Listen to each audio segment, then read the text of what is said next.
Education ground চ্যানেলে সকলকে জানাই স্বাগত। আশা করি সকলে ভালো আছো। আমি তোমাদের সঙ্গে সৌরভ। আজকে আমরা এসএসসি এমটিএস 2024 সনে যে পরীক্ষা হয়েছিল সেই কোনো একটা সেটে আমরা ম্যাথগুলো সলভ করব। এর আগে আমরা একাধিক ক্লাস করেছি বিভিন্ন ইস্যুর উপর, যেমন রেলওয়ে, এনটিপিসি রিলেটেড এবং WBSSC clerkship, group D related class, যেগুলো আমাদের প্লেলিস্টে দেওয়া হচ্ছে আমাদের চ্যানেলের মধ্যে, এবং সেগুলো প্লেলিস্টে দেওয়া রয়েছে, তাদের দেখতে পারো। আশা করি সেই ক্লাসগুলি তোমাদের আসন্ন পরীক্ষার জন্য হেল্পফুল হবে। তবে যে প্রথম অঙ্ক যেটা এসেছিল সেটা হলো গড় রিলেটেড। প্রথম 3 মাসে একটি পরিবার হবে, এটা একটি পরিবারের গড় মাসিক ব্যয় 600 টাকা, পরবর্তী 4 মাসে 9750 টাকা এবং বছরের শেষে 5 মাসে এত টাকা। তবে মোট সঞ্চয় এত টাকা হয়, তাহলে গড় মাসিক সঞ্চয় কত সেটা আমাকে বের করতে বলছে। তার মানে এখানে ব্যয়ের একটা রিলেশন দেওয়া রয়েছে। তাহলে প্রথম কোনো একটি পরিবারের প্রথম 3 মাসের ব্যয় হলো এত টাকা, তাহলে প্রথম 3 মাসের যদি ব্যয় এত টাকা হয়, তাহলে প্রথম 3 মাসের টোটাল ব্যয় কত?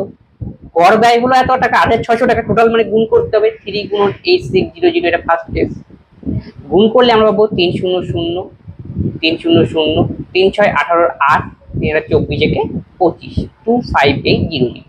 3 দিয়ে আমি গুণ করে দিলাম, যেহেতু 3 মাসের গড় হলো 8600 টাকা, টোটাল মানে কি 8600 টাকা 3 দিয়ে গুণ, 300 318 8 25 গেল। তারপরে বলছে পরবর্তী 4 মাসের আয় এত টাকা, 4 মাসের এটা গড় বলেছে, 4 মাসের গড় হলো 9750 টাকা, তাহলে টোটাল আনতে হবে, তার মানে গুণ করতে হবে 4 × 9750। গুণ করলে আমরা পাবো 400 শূন্যই, 4 5 20 শূন্য, 4 7 8000 2 30, আর 4 9 36 7 39, 4 5 20 শূন্য, 4 7 2 30, 4 9 39 গেল। তারপরে বলেছে শেষ 5 মাসে, শেষ 5 মাসের সব ব্যয় হিসাব হচ্ছে আমাদের।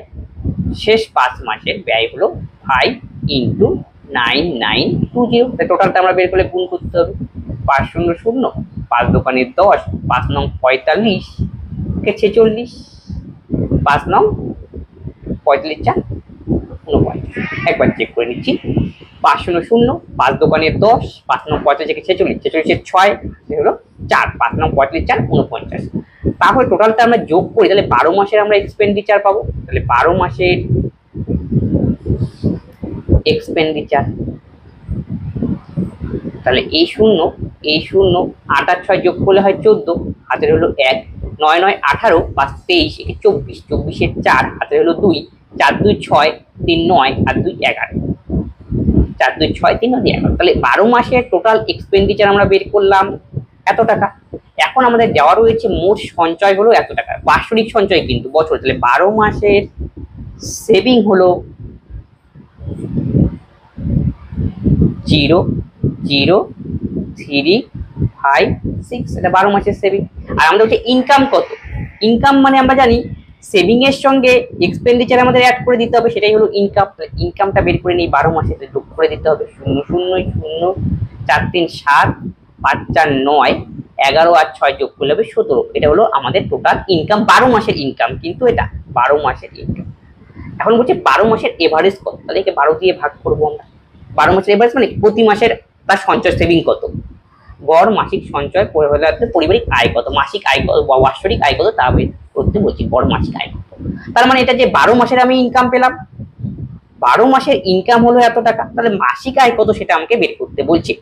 মাসিক আয় আমাকে বের করতে গেলে 12 দিয়ে ভাগ করতে হবে, তার মানে এটাকে, তার মানে এটা ডিভাইডেড বাই 12 একবারে করে দিলাম। 12 দিয়ে যদি ভাগ করি, 12 কে 12, 17 থেকে 12 গেলে হবে 2, তাহলে 12 17 12 কে 12 5, 17 থেকে 12 গেলে 5 59, 4 12 48, 14 দিয়ে অ্যান্সার আসবে।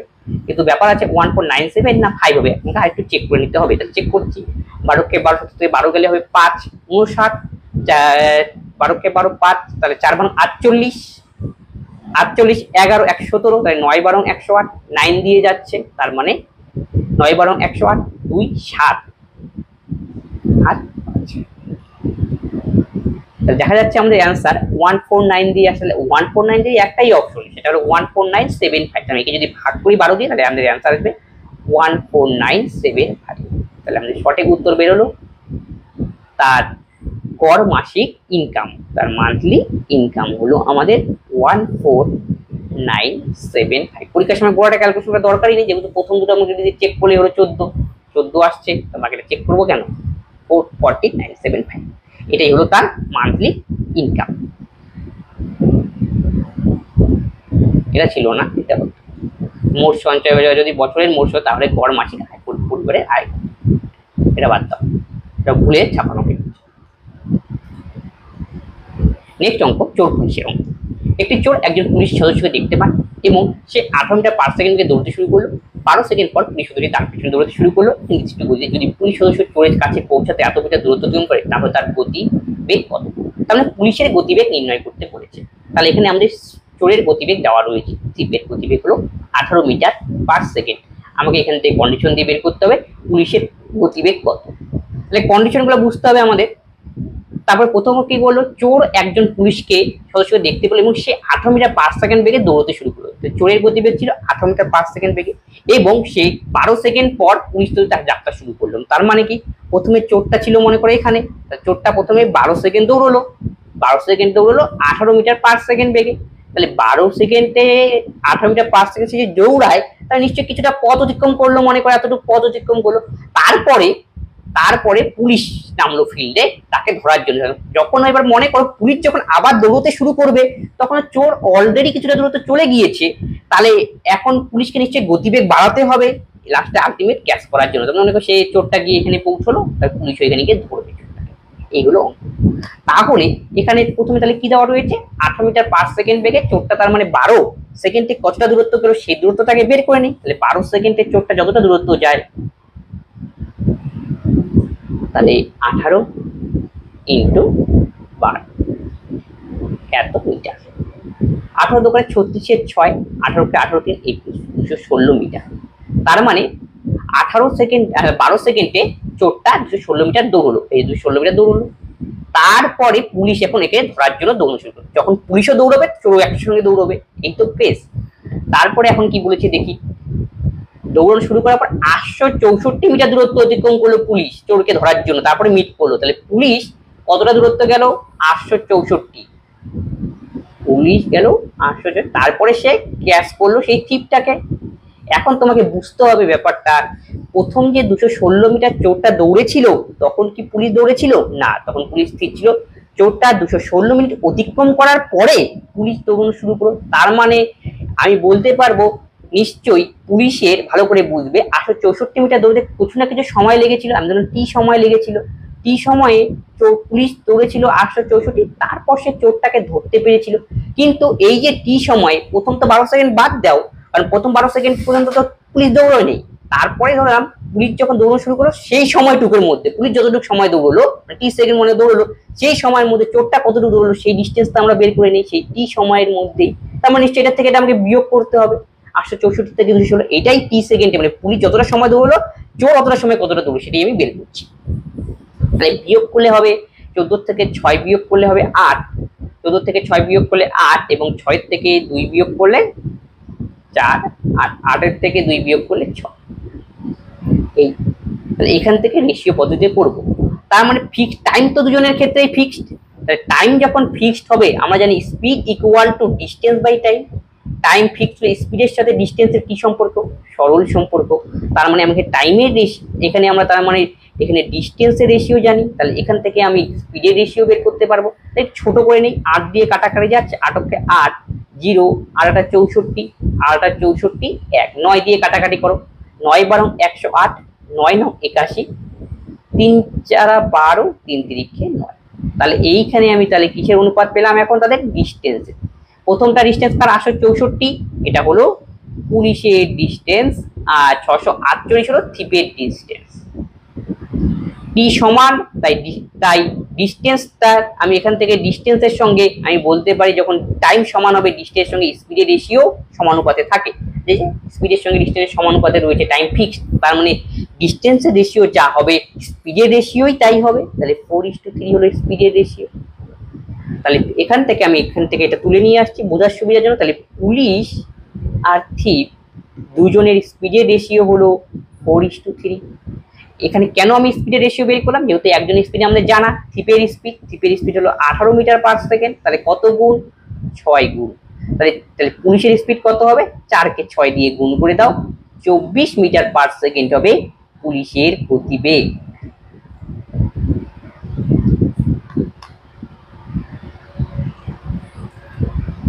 এ এবং বি এর বর্তমান বয়সের অনুপাত 3:1, 5 বছর পর তাদের বয়সের অনুপাত হলো 5:1, এর বয়সের পরবর্তী 8 বছর পর কত হবে? তাহলে এ ও বি এদের বর্তমান বয়সের অনুপাত দেওয়া রয়েছে 3:1। তারপরে 5 ইয়ার এগো, 5 বছর আগে এই বয়সের অনুপাত ছিল 5:1।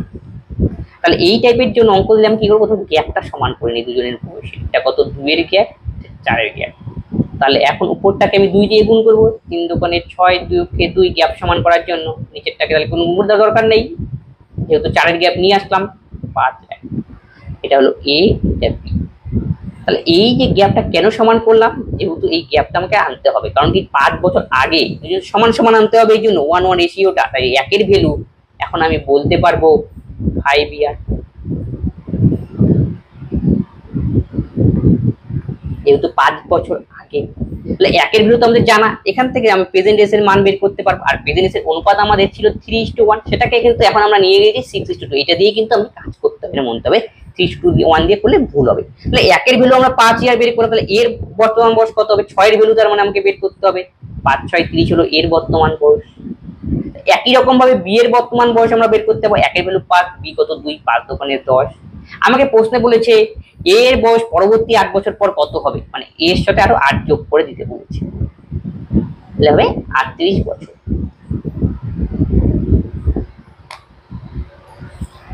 একশো 38 মিটার 152 লম্বা দুটি train 62 kilometre per hour 46 kilometre per hour বেগে সমান্তরাল লাইনে একে অপরের দিকে ছুটছে। দেখা হওয়ার কতক্ষণ পর তারা একে অপরের সঙ্গে মুক্ত হবে, মানে যুক্ত হবে, সেটা বলছে, মানে কত মিট করবে সেটা। তাহলে একটা ট্রেন যখন আরেকটা ট্রেনকে অতিক্রম করবে তখন রিলেটিভ ভেলোসিটি কেস আসবে। তাহলে দেখো একটা ট্রেনকে যখন আরেকটা ট্রেনকে অতিক্রম করে তখন লেন্থ হিসেবে আমরা কি নেই? দুটি ট্রেনের কি যোগফল নেই। তাহলে টোটাল ডিস্টেন্সটা কত হবে? তার মানে দুটো ট্রেনের যোগফল। তাহলে 8, 2, 10, 5, 4, 9, 1, 10, 1, 1, 2, 1, 3, 300 হলো টোটাল ডিস্টেন্স দুটো ট্রেন। যেহেতু একটাকে আরেকটা অতিক্রম করছে, ট্রেন তো দীর্ঘ, দুটো ট্রেনের তাই লেন্থ জুড়ে নিতে হবে। এখন তোমাকে দেখতে হবে যেহেতু একে অপরের দিকে ছুটছে, যখন দেখবে এই ক্ষেত্রে রিলেটিভ বের করতে গেলে আমাকে কি করতে হবে? একে অপরের দিকে ছুটছে, মানে এরকম বিপরীত, এইভাবে একে অপর দিকে। আর যদি একই দিকে ছোটে তাহলে এই একই দিকে ছুটলে রিলেটিভ ভেলোসিটি বের করতে গেলে বিয়োগ করতে হয়, মানে রিলেটিভ ভেলোসিটির কেস আসবে এখানে। আর একে অপরের দিকে ছোটা মানে মুখোমুখি ছোটা, তার মানে এখানে রিলেটিভ ভেলোসিটির কেস আসবে। আর রিলেটিভ ভেলোসিটির ক্ষেত্রে বের করতে গেলে আমাদের যোগ করতে হবে, মানে এখানে যোগ হবে এটুকু।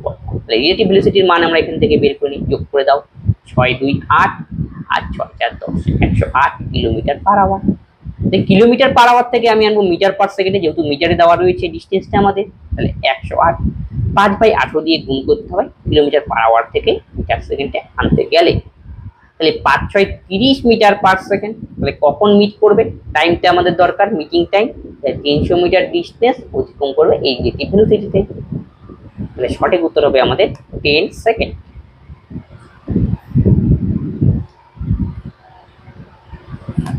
একটি সমবাহু ত্রিভুজের ক্ষেত্রফল এত, তাহলে ওই ত্রিভুজের বাহু দৈর্ঘ্য কত? সমবাহু ত্রিভুজের ক্ষেত্রফলের ফর্মুলা হলো √3/4 ইন্টু বাহু স্কয়ার। আমাকে বাহুর মান বের করতে বলছে, আমি এটার ভ্যালু আমি বলতে পারি 5043/4। এই 4 4 কাটাকাটি গেল, আমাকে স্কয়ারের মান আনতে হবে। তাহলে স্কয়ার ইকুয়াল টু আমি বলতে পারি 5043/√3। আমি উভয় পাশে বর্গ করলাম, তাহলে a⁴ হবে, রুটটা ওঠানোর জন্য। এখানে পাবো 5043 আর এখানে 3। তাহলে আমাদের এখান থেকে এখানে বের করতে হবে স্কয়ারের মান। আমাদের এখানে জানলে তাহলে এর মানটা আমাকে বের করতে, এর মানই তো বাহুর দৈর্ঘ্য, তাই না? তাহলে এখান থেকে তাহলে স্কয়ারের মান যদি আমরা বের করি, তাই নিশ্চয়ই এর 3/4 ইন্টু বাহু স্কয়ার, উভয় পাশে বর্গ করলাম a4।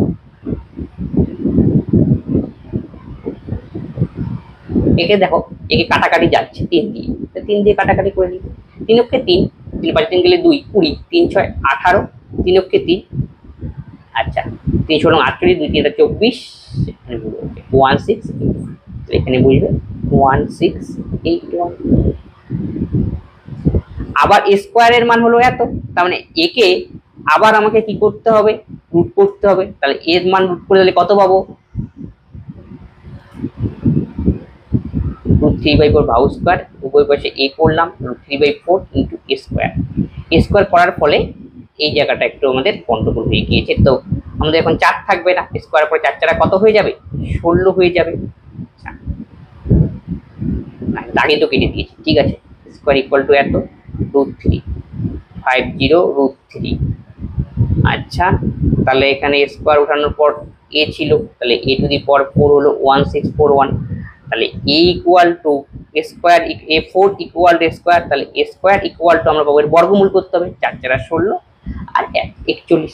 এর আমাকে তো a স্কোয়ারের মান দরকার নেই, আমার দরকার এর মান বের করতে হবে, a কে আবার বর্গমূল করতে হবে 40। তার মানে শুনছি এ ও বি এর গড় মাসিক আয় এত, বি ও সি এর এত গড় মাসিক আয়, তবে এ ও সি এর মান কত। তাহলে এ প্লাস বি দুজনের টোটাল আয় হবে 2 দিয়ে গুণ করে দাও, 0 0ই 9 দোকানে 18, 35 দোকানে 70 আর 71। একই রকম ভাবে বি প্লাস সি এর টোটাল আয় হবে 2 দিয়ে গুণ করো, 2 0, 5 দোকানে 10, 42 দোকানে 84, একে 85। তারপরে এ ও সি এর টোটাল আয় হবে 2 দিয়ে গুণ করতে হবে, 2 0 2 0, 65 দোকানে 130। 2 দিয়ে গুণ করলাম 209 দোকানে 25 71, 2 দিয়ে গুণ 2 0, 5 দোকানে 10, 85 85, তাহলে 65 130 00। তাহলে সবগুলোকে যদি সাম করি তাহলে 0 0 8 8ই, 5 1 6, 8 3 11 18, 18 8 1 1 2। তাহলে সবগুলো দেখো ডবল ডবল করে রয়েছে 2 a b c।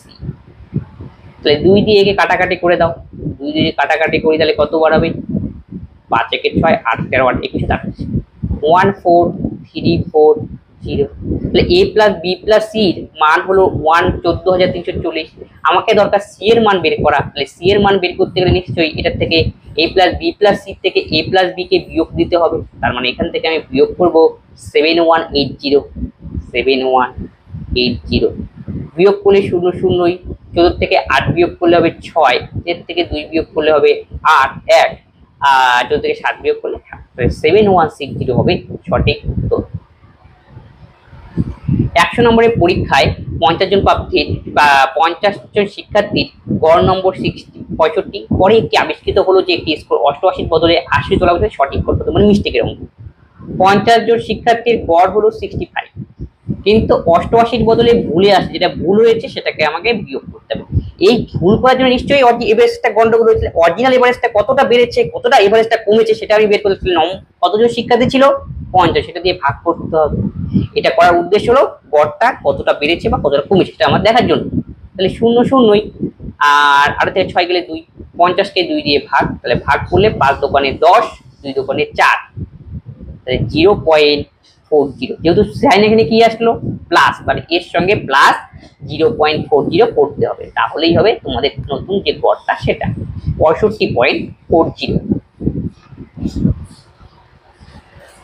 এক ব্যক্তি একটি নির্দিষ্ট মূল্যের জিনিস বিক্রি করে এবং 20% ক্ষতির সম্মুখীন যদি তিনি জিনিসটি 100 টাকায় বেশি দামে বিক্রি করে তাহলে 30% লাভ পান। জিনিসটির ক্রয় মূল্য কত? একটি ব্যক্তি নির্দিষ্ট মূল্যের জিনিস বিক্রি করে এবং 20% ক্ষতির সম্মুখীন হয়। আচ্ছা, ক্রয় মূল্য আমি 100 ধরলাম,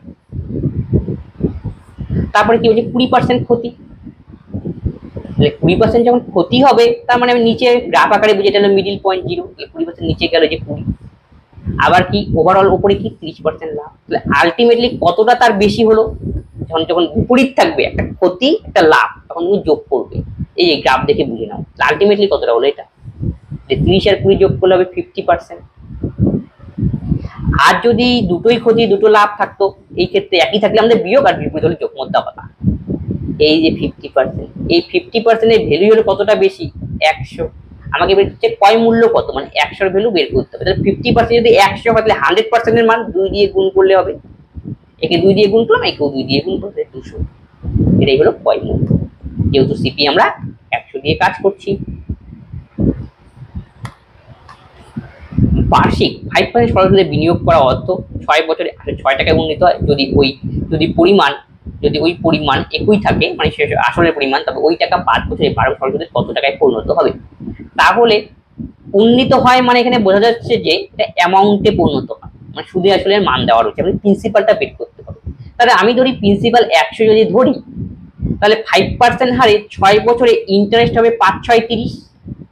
এখান থেকে আমি বলতে পারি অ্যামাউন্টের মান সুদে আসলের মান 130, এই 130 এর ভ্যালু হলো সুদে আসলে 806 টাকা।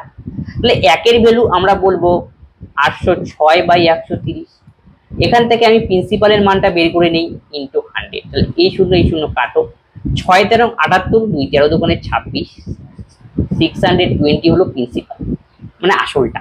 এখন বলছে ওই টাকার উপর 5 বছরে 12% হারে যদি সুদ দেওয়া হয় তাহলে সেটা সুদে আসলে কত হবে। তার মানে এটার উপর আমাদের এসআইটা বের করে নিতে হবে। তাহলে 620 ইন্টু 5 ইন্টু 12 ডিভাইডেড বাই 100, এই শূন্য কাটো, 5 দোকানে 10, 2 দিয়ে কাটো 6, তাহলে 6 দোকানে 12, 2, 6 6 36, একে 37, 372 হলো আমাদের ইন্টারেস্ট। আমাদের দরকার হলো সুদে আসলে বের করা, তাহলে 620 প্রিন্সিপাল, তার সঙ্গে 372 আমাকে যোগ করে দিতে হবে।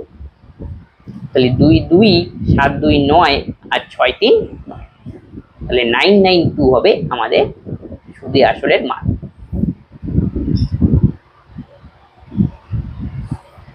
পঁয়ত্রিশশো টাকার উপর 6% হারে 7% বার্ষিক সরল সুদের হারে সরল সুদ কত, মানে আয়ের মান এসআই এর মান নির্ণয় করতে বলছি। SI equal to PT R by 100, পির মান এখানে 3500 ইন্টু টি হলো 6 ইন্টু 7 ডিভাইডেড বাই 100, এই শূন্য আমাদের কাটতে হবে।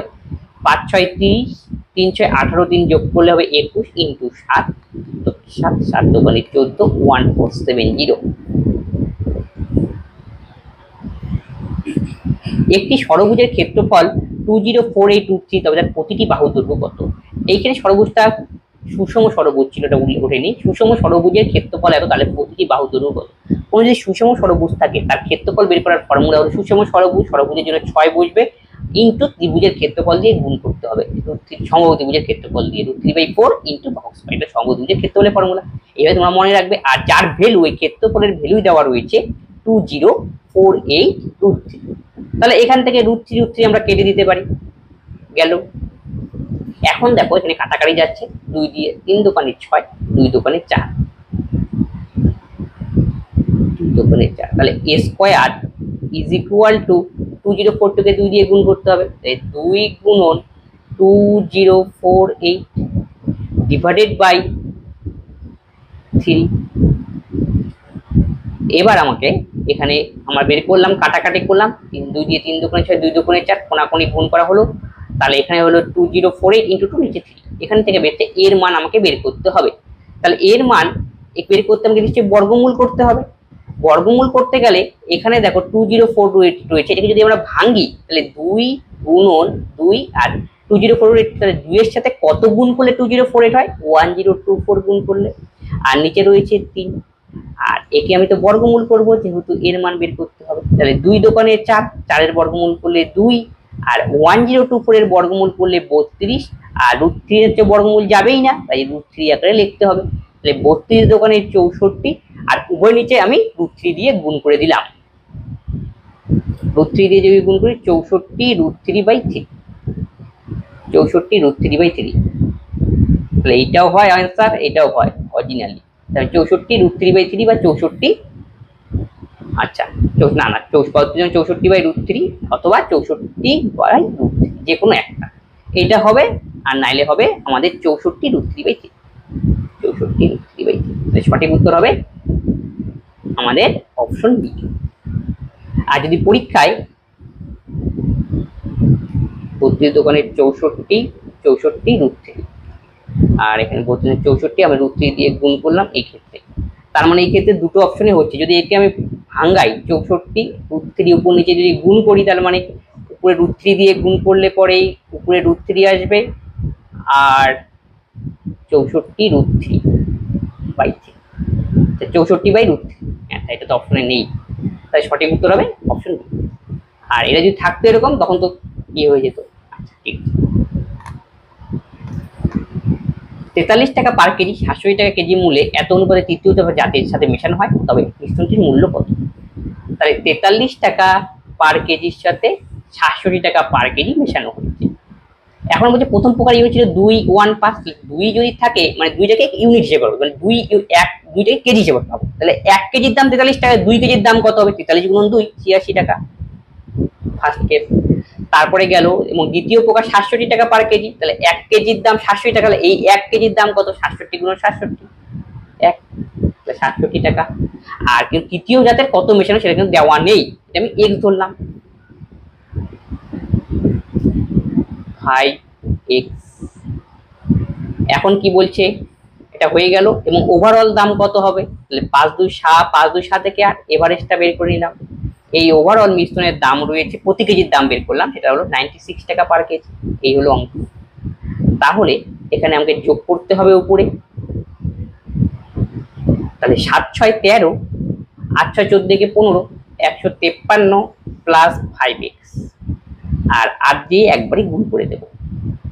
8 দিয়ে গুণ করলে 6 8 48 8, 8 9 72, আর 4 হবে 76। তাহলে 5x ইজ ইকুয়াল টু 8 থেকে 3 বিয়োগ করলে 5, 6 থেকে 5 বিয়োগ করলে 1, 7 থেকে 1 বিয়োগ করলে 6। তাহলে x ইকুয়াল টু 5 12 60, 1 3 130।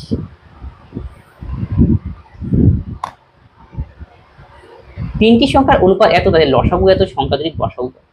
তিনটি সংখ্যা আমি 6x 7x আর 3x ধরলাম।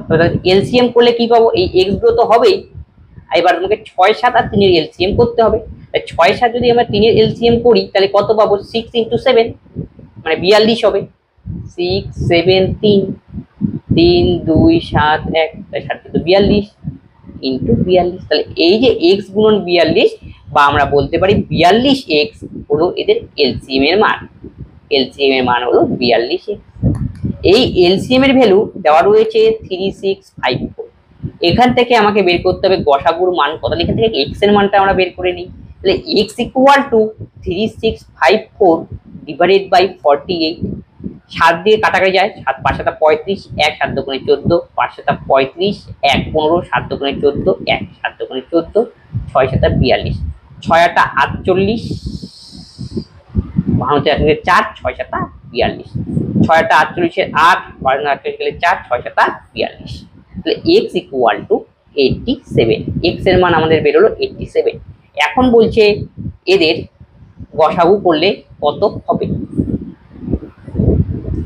দেখো 6x 7x আর 3x, এই যে তিনটা সংখ্যা, তার এর মধ্যে মিল খাচ্ছে কোনগুলো, সেটাই তো গসাগু, যে সবার মধ্যে থাকবে সেটা হলো x। তাহলে HCF হবে, তার মানে আমি বলতে পারি x। আর আমাদের দেখো x এর মান আমাদের জানা হয়ে গেছে 87, তাহলে আমি বলতে পারি গসাগুর মানই হবে 87।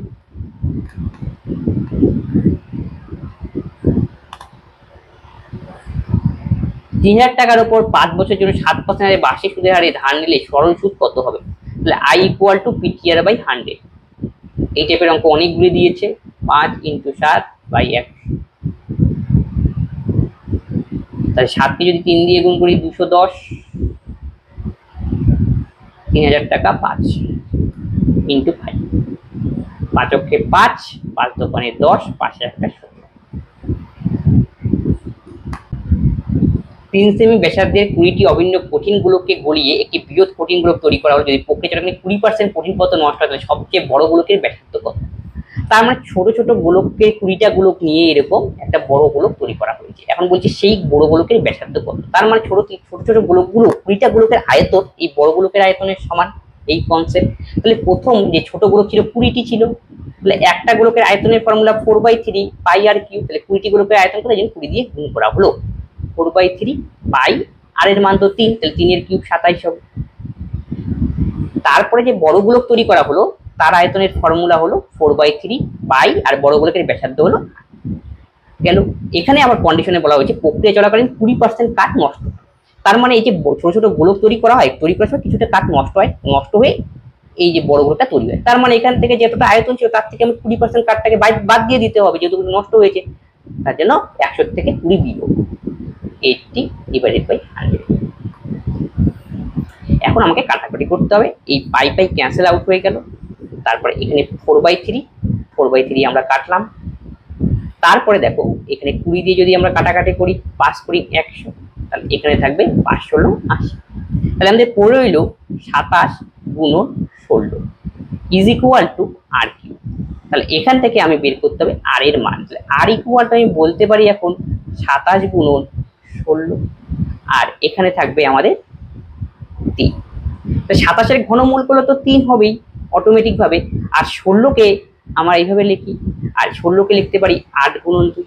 আবার 8 এর ঘনমূল করলে আমরা পাবো 2, তাহলে 3 দোকানে 6, এখানে 2 পড়ে থাকবে, তো ঘনমূল করাই যায় না। সঠিক উত্তর হবে অপশন সি। রিয়া তার সমস্ত পণ্যের উপর 12% ছাড় দিচ্ছে নগদে ও প্রদানকারী গ্রাহকের জন্য 6% অতিরিক্ত ছাড় হচ্ছে। একজন গ্রাহক যদি নগদে অর্থ প্রদান করে তাহলে তাকে এত টাকা মূল্যের একটি ফ্যানের জন্য কত টাকা দিতে হবে। তাহলে দেখো এত টাকা তাকে দিতে হবে আর একটি ফ্যানের জন্য কত টাকা তাকে দিতে হবে। তাহলে রিয়া প্রথমে 12% ছাড় দিল 1 নম্বর কেস, তারপরে আবার 6% অতিরিক্ত ছাড় দিল এবং অতিরিক্ত ছাড় দিতে এবং একজন গ্রাহক যদি নগদে অর্থ প্রদান করে এবং তাহলে তাকে এত টাকা মূল্যের ফ্যানের জন্য কত টাকা দিতে হবে। তার মানে এই টোটাল তার মাঠ পাচ্ছিল তার মানে 2400 টাকা। এর উপর এত ছাড় দেওয়ার ফলে দামটা কত হবে সেটা বের করতে বলেছে। তাহলে 12% ছাড়, তাহলে 100 থেকে 12 বিয়োগ, তাহলে 88/100। আবার 6% ছাড়, 100 থেকে 6 বিয়োগ, তাহলে 94/100। এখন একে ক্যালকুলেশন করতে হবে। তাহলে একে যদি ক্যালকুলেশন করি তাহলে আমরা এই শূন্য এই শূন্য এই শূন্য এই শূন্য কেটে নিলাম, গেল। তারপরে দেখো নিচে তো 100 রইলই, 24 88 ইন্টু 94, 4 16, 4 16 দেখো 4 4 16, 4 16 কত 64 এবং কি এখানে 88 ছিল। আর এবার দেখো এত বড় গুণ করতে সময় নষ্ট হবে, এর জন্য আমি কি করব, ইউনিট ডিজিট গুলোকে ভালো করে লক্ষ্য করব। 4টা 32, 32 ইউনিট 2, আবার এখানে 4 রইল ইন্টু 4, ইউনিট ডিজিটে কত আসলো 8। 8 কে ভাগ করতে হবে 100 দিয়ে। এর থেকে বোঝা গেল লাস্ট ডিজিটটা অবশ্যই আমাদের 8 দিয়ে আসবে। তাহলে লাস্ট ডিজিটে 8 দিয়ে একটাই অপশন রয়েছে এই অঙ্কেতে, এটা হলো অপশন এ, 1982.28।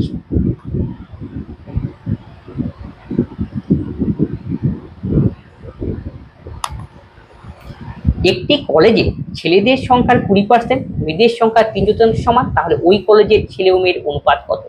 আমি ধরলাম বয়েস রয়েছে বি, তার 20% মানে 1/5 ইকুয়াল টু গার্লসের 3/4 সমান। এখানে ছেলে এবং মেয়েদের অনুপাত বের করতে বলেছে। তাহলে অ্যান্সার বাড়াবে 3/15 ডিভাইডেড বাই 4, 15:4। অতুল 2 বস্তা চাল কিনে প্রতি বস্তা চাল এত টাকায় বিক্রি করলো, একটিতে সে 20% লাভ এবং অন্যটিতে 20% ক্ষতি। তাহলে লাভ বা ক্ষতি কত। দেখো প্রতি বস্তা চাল সেম দামেই বিক্রি করেছে, এক্ষেত্রে আমাদের যদি ওভারঅল লাভ বা ক্ষতির পার্সেন্টেজ বের করতে সাকসেসিভ ইউজ করব, তাহলেই হবে। এর ফর্মুলা হলো a plus B plus ab/100।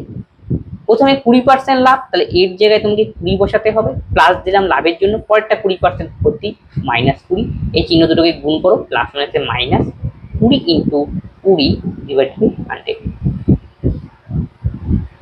তাহলে -4%। মাইনাস হওয়ার অর্থ এটাকে বোঝালো ক্ষতি, তার মানে অপশন সি। প্রত সারণীতে 4 বছর একটি কোম্পানিতে বিভিন্ন শ্রেণী কর্মীদের যুক্ত হয়েছে।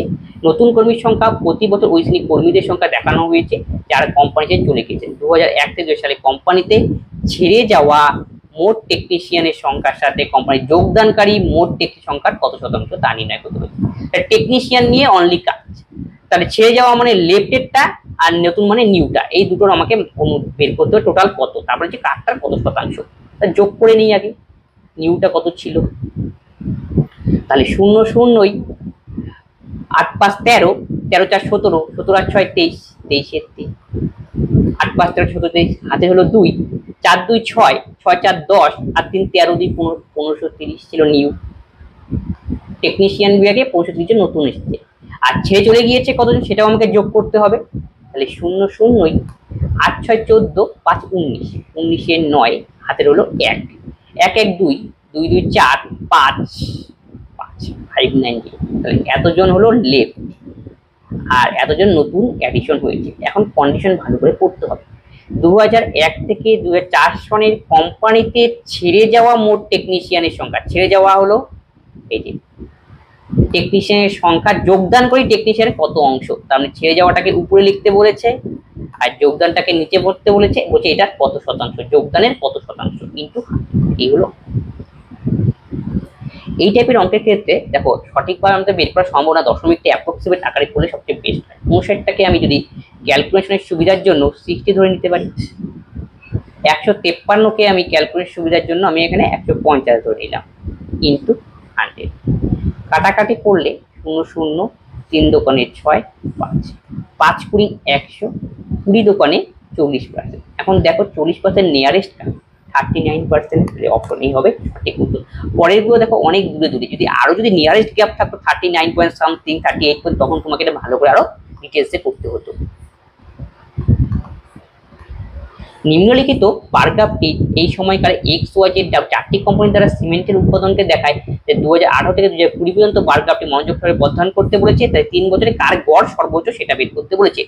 চারটা কোম্পানি বলেছে W A Z X Y X. W মানে একটু নীল কালারটা, ডাব্লুর কত সেটা আগে বের করে নিই। এভারেজটা ডাব্লুর মান হলো এই যে 7 নিতে হবে, পরেরটা 6.9 আর 6.8, তাহলে 7 সাথে তাহলে 6.9 যদি যোগ করি তাহলে 13.9, ডাব্লু হিসাব করছি প্লাস 6.8 হলো ডাব্লু। তাদের এভারেজ বের করতে বলছে ডাব্লু। আচ্ছা সবগুলোকে লিখে নিই। এবার জেটেরটা নিতে বলেছে, জেট মানে 6.2 7.2, 6 2 2 2 4 7 6 13 13.4 প্লাস সবুজটা প্লাস 7 ডিভাইডেড বাই 3। এটা হলো জেটেরটা হয়ে গেল আমাদের। এবার হলো ওয়াই, ওয়াই হলো 7.6 আর 6.6 6.6 6 6 12 7 6 13 একে 14 14.2 প্লাস ওয়াইটা লাস্ট 6.5 ডিভাইডেড বাই 3, যেহেতু গড় পড়েছে। এবার লাস্ট প্রথমে কে ছিল ডাব্লু জেড ওয়াই, এখানে এক্স মানে নীলটা 8.1 আর 8, তাহলে 8 আর 16.1 প্লাস 5 ডিভাইড বাই 3। তাই যে যোগ করি 8 9 17 13 6 19 একে 20 20.7 বাই 3। পরেরটা জেডেরটা 13 7 20.4, তারপরেরটা 5 2 7 14 6 20.7 ডিভাইড বাই 3, তারপরেরটা হবে 16 5 21.3 বাই 3। এখন দেখো এটা কি এভারেজ করা দরকার আছে, সবগুলো নিচে তো সেম, দেখো কোনটা সবচেয়ে বড়। সবচেয়ে বড় হলো এর মধ্যে 21.3, তার মানে এক্স হবে এর সঠিক উত্তর। আজকে ক্লাসে এই 20খানা ছিল, এমটিএসে 20খানা করেই অঙ্ক আসে, প্রত্যেকটি অঙ্ক সলভ করে দিলাম। যদি কোনো অঙ্কে তোমাদের ডাউট হয় অবশ্যই তোমরা কমেন্ট বক্সে কমেন্ট করো, বন্ধুদের সঙ্গে এই ক্লাসগুলি শেয়ার করে দাও যাতে সকলেই এই ক্লাস থেকে উপকৃত হয়। তবে আজকে ক্লাস আমরা এখানেই শেষ করছি, পরের ভিডিওতে আবার দেখা হচ্ছে। ধন্যবাদ।